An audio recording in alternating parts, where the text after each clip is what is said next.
하나님 감사합니다. 오늘 하나님께서 오늘 또 귀한 말씀으로 역사하여 주셔서 말씀이 깨달아지고 또 말씀이 믿어지고 또 말씀의 성취 현장으로 우리가 들어갈 수 있도록 인도하여 주옵소서. 오늘 이 예배를 통해서 하나님께 최고의 영광 돌리길 원합니다. 하나님이 영광을 받아 주옵소서.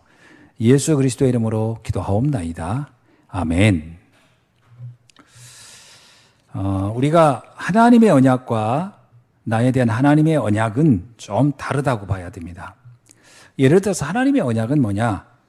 예수가 그리스도라는 것이 하나님의 언약이죠.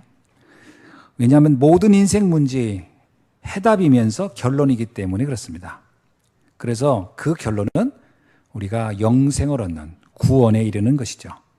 그래서 이 구원 때문에 감사하고 구원 때문에 행복하다. 그러면 우리는 하나님의 언약의 축복 속에 들어간 것이다. 이렇게 말씀드릴 수 있습니다. 그러나 우리에 대한 하나님의 절대 언약은 또 다른 면이 있습니다. 마치 성령과 성령 충만이 같은 것 같으면서 다르듯이 하나님은 우리에게 이 복음 안에서 복음을 누리고 복음을 전하고 복음의 축복 안에 있기를 바라는 나에 대한 하나님의 절대 언약은 좀 다른 의미가 있습니다. 예를 들어서 출애굽을 하는 것은 희생제사를 통해 출애굽을 하는 것은 하나님의 언약이라면 이제 가나안 정복과 세계복음화는 이스라엘에게 준 하나님의 절대 언약이다. 이렇게 말씀드릴 수 있습니다. 자, 오늘 우리에게도 마찬가지죠. 하나님은 우리에게 복음을 알게 하셨고 복음 안에서 새뜰 있는 교회를 회복하는 언약을 또한 주셨습니다. 그래서 우리가 가장 먼저 점검할 것이 뭐냐? 내 안에 어떤 망대가 있는지를 점검해 봐야 되겠어요. 이스라엘은 복음을 받았음에도 불구하고 그들 안에는 율법과 선민사상이라는 망대가 아주 강하게 자리 잡고 있었어요.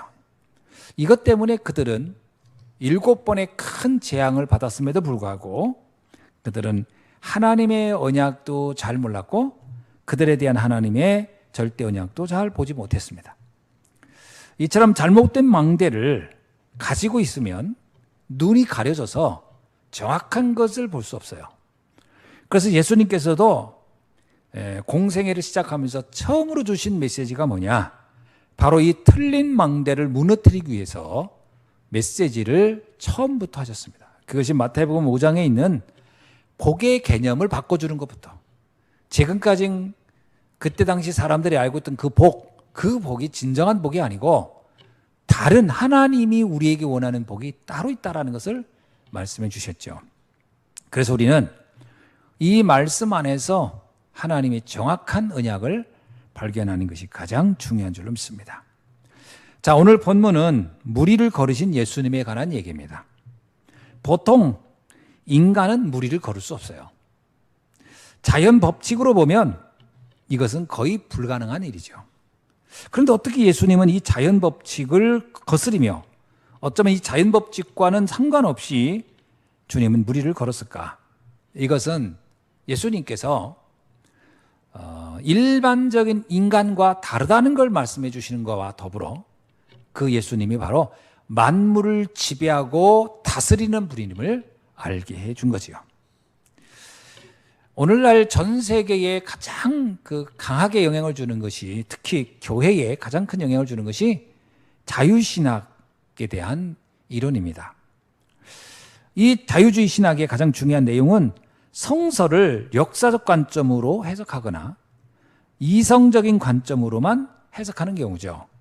그러다 보니까 이 자유주의 신학에서 보면은 예수님께서 바다 위를 걸었다. 이것은 애당초 있을 수 없는 일이라는 거죠. 그래서 그들은 어떻게 해석을 하냐면 마치 예수님께서 바닷가를 걸었는데 무리에 비춰진 멀리에서 봤을 때 마치 무리를 걷는 것처럼 보였기 때문에 그렇게 기록했다. 이렇게 말하고 있는 거죠. 그러나 오늘 성경 전체 내용을 보면은 그건 있을 수 없는 일입니다. 왜냐하면 예수님께서 무리를 걸은 것을 제자들과 그 바다 한가운데서의 만남이었기 때문에 바닷가를 걷는 것이 물에 비치는 것으로 보였고 그것이 물에 걷는 것처럼 보였다는 말은 있을 수 없는 일이죠. 그럼 왜 이런 해석들을 할까요? 그것은 영적 세계를 절대로 믿고 싶지 않기 때문에, 영적인 세계, 하나님의 존재에 대하여, 이 전능자에 관하여 그들은 믿음을 갖고 있지 않기 때문에 그렇게 해석하는 것이죠. 성경은 분명히 우리에게 말씀하고 있습니다. 예수님이 만물의 지배자임을, 그리고 그가 창조자이시고 전능자이심을 우리에게 알려주고 있습니다. 오늘 49절에 보니까 제자들의 증언하기를, 제자들이 그가 바다 위로 걸어오는 것을 보고 유령인가 하여 소리질렀다, 이렇게 나옵니다. 빌립보서 3장 21절에는 이렇게 말씀하고 있죠. 그는 만물을 자기에게 복종케 하실 수 있는 분이다. 그렇습니다. 예수님은 애당초 이 땅에 평범한 인간으로 온 게 아니에요. 전능하신 하나님이 사람의 몸을 입고 오신 거예요. 그래서 그분은 그 만물 가운데 바다도 사실은 문제가 되지 않거든요. 그런데 이것을 알지 못했던 제자들은 어떻게 했느냐? 성경에 보니까 예수님이 걸어오는 걸 보고서 유령인가 하였다라는 거예요. 실체가 아니라고 본 거죠. 유령이라는 건 뭡니까? 그거는 쉽게 말하면 실제하는, 존재하는 어떤 세상의 사람이 아니고 어떤 지금까지 알고 있던 그 홀령, 뭐 이런 것으로 이들은 이해했다는 거 아닙니까? 그러나 이 표현은 무엇을 얘기하는 거죠? 그들은 예수님이 어떤 분인지를 처음부터 정확히 알고 있지 못했다라고 하는 것을 반증하고 있는 겁니다. 정말 예수님이 그리스도임을 알았다면 그들은 놀라는 게 아니죠. 당연하게 여겼을 겁니다. 그러나 예수님이 그리스도라는 전능하신 하나님의 아들이며 독생자이며 하나님과 동등한 분이심을 알지 못했기 때문에 그들은 놀랐던 것이죠. 오늘날에도 많은 사람들이 예수님을 바로 이런 관점에서 바라보고 있습니다. 예수님을 믿긴 믿는데 어떻게 믿느냐? 그냥 인간적인 예수, 우리의 이성적으로, 우리의 그 어떤 합리적인 수준으로 이해할 될 만한 예수, 그 이상의 예수를 인정하지 않는 거죠. 그러니까 역사적 예수만 인정하는 겁니다. 역사적 예수는 뭐예요? 이 땅에 태어나서 인간으로서 살았던 그 흔적들, 어떤 사람들에게 좋은 말을 하고 또 어떤 사람에게 교훈의 얘기를 하고 치유해주고 도움을 주거나 도움을 받거나 했던 그런 역사적인 역사의 어떤 한 부분에서 활동하다 간 그 사람, 그 예수만을 인정한다는 거죠. 우리가 잘 알고 있는 그 유명한 슈바이처 박사도 원래 신학자입니다. 음악가이기도 하고 의사이기도 한데 그가 쓴 예수전이라는 책이 있어요. 예수전의 책을 읽어보면 예수를 철저하게 역사적 인물로만, 물론 쉽게 말하면 무슨 역사상에 있는 위대한 인물, 뭐 간디라든가 뭐 다른 훌륭한 인물들에 견주어서 더 훌륭한 분이다, 뭐 이런 관점으로 쓰긴 썼지만 그러나 결과적으로 예수를 인간 예수로만 이해했다는 거죠. 이게 얼마나 정말 이게 신앙이라고 할 수 없는 그런 수준을 가지고 신앙생활하는 사람들이 있을 수 있다는 거죠. 그러나 성경은 전혀 다르게 말하고 있습니다. 성경은 처음부터 기록의 목적 자체가 예수가 그리스도라는 사실을 증언하는 데 있습니다. 성경 66권, 특히 구약과 신약의 기록의 목적을 보면 요한복음 20장 31절에 보니까 오직 이것을 기록하면 너희로 예수께서 하나님의 아들 그리스도이심을 믿게 하려 하며 또 너희로 믿고 그를 힘입어 생명을 얻게 하려 함이라. 우리가 구원받으려고 훌륭한 인간 예수님이 필요한 것이 아니라 그리스도가 필요하다는 겁니다. 하나님이 재창조의 축복과 영원한 저주에서 해방받으려면 그리스도가 필요하다는 것이죠. 그래서 신앙생활을 열심히 하는 것도 좋지만 그러나 더 중요한 게 뭐냐? 도대체 예수가 어떤 분인가를 정확히 알고 신앙생활을 하는 것입니다. 성경은 예수님을 예언의 성취자라고 분명히 증언하고 있습니다. 고린도전서 15장 3절로 5절에 4절에 보니까 예수님은 성경대로 그리스도로 오셔서 우리의 죄를 위하여 죽으시고 성경대로 사흘 만에 다시 살아나셨다라고 증언하고 있습니다. 여기서 중요한 표현이 뭐냐면 성경대로라는 거예요. 이 성경대로라는 얘기는요, 구약에 예언된 대로. 쉽게 말하면 이미 수천 년 전에 예언된 그분이 말씀 그대로 오셔서 그 말씀 그대로를 우리에게 이 땅에서 하나님의 계획을 이루시고 성취하시고 사셨다 가셨다는 겁니다. 사람들은 예수님이 바다 위를 걸었다는 것에 놀랐습니다. 하지만 이보다 더 충격적인 것은 그 예수님이 인간 그 누구도 해결할 수 없는 사단과 지옥과 저주의 그 저주에서 우리를 해방했다는 것이 사실 더 충격적인 이야기예요. 사람들은 예수님이 물 위에 걸은 거 그거 가지고 충격을 받지만, 그러나 정말 정작 충격받을 거면 우리에게 영원한 생명을 준 것이 더 큰 충격이요 더 큰 은혜인 줄로 믿습니다. 그래서 예수님은 인간과 같은 제한을 가진 분이 아니에요. 인간과 같은 제한, 한계가 있는 분이 아니고 사실은 영원전부터 영원까지 계신 분이 예수님인 줄로 믿습니다. 그래서 예수 그리스도는 어떤 분인가라고 하는 것을 아는 것이 가장 중요해요. 예수 그리스도는 어떤 분입니까? 우리를 성공하게 하느냐 아니면 성공하지 못하느냐 하는 정도가 아닙니다. 우리를 평안하게 하느냐 평안하지 못하게 하느냐 하는 정도가 아니라니까요. 우리를 잘 살게 하느냐 못 살게 하느냐 하는 정도가 아닙니다. 예수님은 창조주로서 우리를 사단과 죄와 지옥의 저주와 그 재앙에서 영원한 구원자가 되시고 영원한 생명의 주가 되셨다고 하는 것이 가장 중요한 내용인 줄로 믿습니다. 당시 제자들은 바다를 걷는 주님을 보고 놀랐습니다. 52절 보니까 예수님께서 이렇게 얘기합니다. 그들은 떡된 것도 잊어버리고 마음이 둔해졌다. 지난주에 우리 살펴봤듯이 오병이어의 기적, 그 전에 이미 한번 보여줬잖아요. 근데 그거를 그들은 기억도 못했다. 왜 기억을 못했을까요? 이미 자기 속에, 이들의 마음 속에는 각인된 게 있어요. 뭐요? 예수님은 그리스도시고 예수님은 하나님과 동등한 분이다라는 게 각인된 게 아니에요. 예수님은 그냥 훌륭한 분, 세례 요한 같은 분, 엘리야 같은 분, 선지자 중에 한 분 같은 분, 이런 것들이 각인되어 있으니까 예수님께서 물 위를 걸은 걸 보면서도 야, 역시 지난번에도 오병이의 기적을 통해 그렇게 전능하신 역사를 하신 것처럼, 창조의 역사를 한 것처럼 오늘도 이렇게 물 위를 걸을 수 있으시구나, 이렇게 본 게 아니고 이미 그들은 그걸 잊었고 그들의 마음은 둔해졌기 때문에 다 잊어버렸다는 거예요. 그래서 이제 예수님 물 위를 걸어오니까 마치 처음 본 것처럼 또 놀라는 거예요. 이게 우리들이 신앙. 왜 우리가 말씀을 계속 반복해 들어야 됩니까? 왜 우리가 집중하여 말씀을 계속 듣고 또 들어야 될까요? 들을 때는 그런 것 같은데 하루만 지나고 일주일 지나면 다 잊어버리는 거예요. 이 안에 말씀이 각인이 안 돼 있으니까 그렇습니다. 오병이어의 사건을 체험했으나 예수님이 어떤 분인지를 그들은 이미 잊고 있었다. 그런데 그 사건을 잊은 정도가 아니에요. 마음이 둔해져 있었다는 게 더 문제예요. 둔해져 있다는 말이 뭐예요? 감각이 없다. 사람이 입맛이 둔해진다 그러면 이게 뭐예요? 입맛에 감각이 없다라는 거예요. 무슨 말을 들어도 느낌이 없어. 둔해진 거예요. 뭘 봐도 아무 느낌이 없어요. 둔해진 거예요. 자칫하면 우리가 영적으로 굉장히 둔한 사람이 되면 안 됩니다. 육신적으로는 둔할지라도 영적으로는 예민하고 민감해야 됩니다.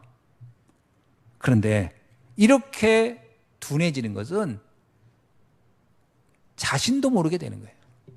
하나님의 말씀 앞에 우리가 계속해서 우리가 각인되지 않으면 나도 모르게 둔해지는 거예요. 그래서 축구 선수들은요, 프로 축구 선수들은 하루 연습 안 하면 그 하루를 위해서 며칠을 더 연습한다고 하잖아요. 왜냐? 몸이 둔해진다는 거예요.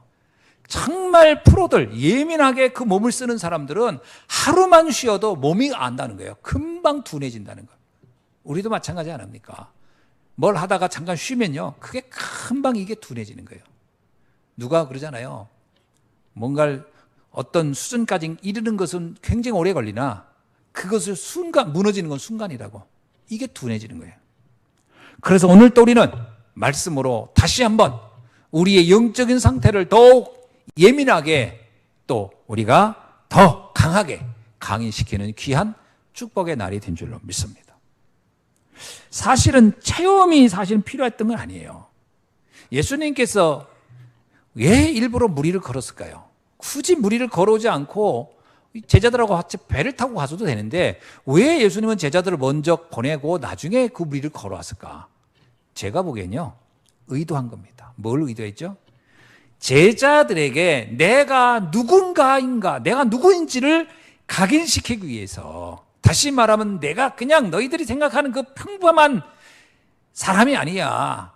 왜냐하면 평범하다고 여긴다면요, 그리스도가 아니기 때문에 구원받을 수가 없어요. 그러니까 예수님이 가장 강력하게 강조하는 게 뭐예요? 내가 그리스도다라는 거예요. 제자들에게 가장 강조하고 싶은 게 뭐예요? 내가 바로 그리스도다. 근데 이게 말로 했을 때 잘 몰라. 그래서 예수님께서 굳이 무리를 걷는 그 사건을 통해서 제자들의 마음속에 예수가 역시 그리스도구나를 각인시켜 주기 위해서 가셨다고 하는 것을 볼 수 있습니다. 어떤 면에서 제자들이 만약에 진짜로 예수님이 그리스도구나를 믿었다면 아마 예수님은 굳이 무리를 걷는 일을 하지 않았을지도 모릅니다.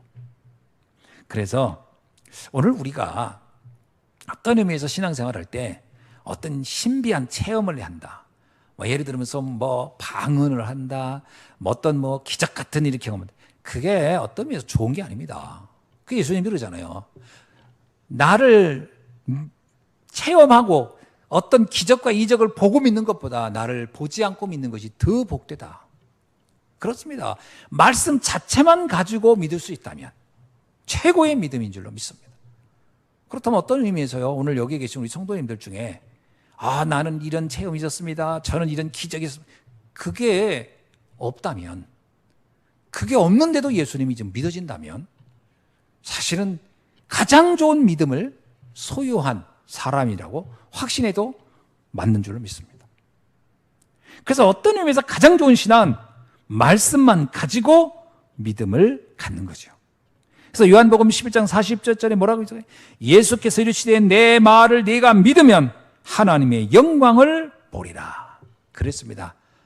우리가 주님의 말씀만 믿을 때, 그 말씀만 가지고 믿음이 되어질 때 우리는 하나님의 영광을 보는 역사가 일어날 줄로 믿습니다. 자, 말씀을 맺습니다. 예수님이 도대체 누구인가? 여러분이 예수 그리스도를 안다면 그의 이름만 불러도 놀라운 역사가, 보좌의 역사와 시공간 초월의 역사가 일어날 줄로 믿습니다. 왜냐하면 그 이름이 창조의 자의 이름이에요. 그 이름 자체가 능력이에요. 그래서 그의 이름을 부르는 순간 안진뱅이가 일어납니다. 그죠? 나사렛 예수의 이름으로 일어나 걸으라, 그 이름만 선포했는데도 안진뱅이가 일어났다니까요. 예수가 누구냐? 예수가 그리스도라는 그 사실만 믿기만 해도 놀라운 역사, 특히 악한 흑암의 세력은 무너지고 하나님의 나라가 세워질 줄로 믿습니다. 그래서 이 복음 안에 가장 먼저 이 복음의 망대가 든든하게 세워져야 할 줄로 믿습니다. 이 망대를 가지고 우리가 237 5천정족으로 가는 거예요. 이 망대를 가지고 셋들 있는 교회를 세우는 겁니다. 셋들이 그냥 세 가지 뜰 해가지고 이방인의 뜰, 기도의 뜰, 아이들의 뜰, 거기다가 편말 붙이고 또 거기다가 다민족이 모여있고 그냥 치유 관심 있는 사람 모여있고 그리고 후대 관심 있는 사람 모여있고 이래서 뜰이 만들어지는 게 아니고, 이 뜰이 만들어지는 건 복음이면 충분하고 복음이면 완전하고 복음이면 모든 것이라고 결론 난 사람이 내가 이 복음이 237 5천 종족에 들어가야 되겠다, 이 복음으로 병든 자, 마음에 상처받은 자를 치유해야 되겠다, 이 복음만이 우리의 후대와 미래의 답이 된다라고 확신 있고 그것에 결론 낸 사람들이 있을 때 세 가지 뜰은 세워지는 줄로 믿습니다. 그래서 우리가 성경을 통해 보면 오직 이 예수 그리스도의 이름에 권세를 가지고 결론 난 사람들이, 그들이 로마를 살렸고 세계를 살린 줄로 믿습니다. 오늘 예수와 함께 모든 성도님들도 오늘 이 시간 이 말씀을 가지고 여러분의 현장을 살리기를 주의 이름으로 축원합니다. 기도하겠습니다. 하나님 감사합니다. 오늘 주신 이 말씀으로 말미암아 우리 성도님들이 오직 그리스도라는 비밀의 언약을 가지고 나를 살리고 현장 살리고 가정 살리고 민족과 세계 살리는 귀중한 사역을 감당할 수 있도록 축복하여 주옵소서. 주 예수 그리스도의 이름으로 기도하옵나이다. 아멘.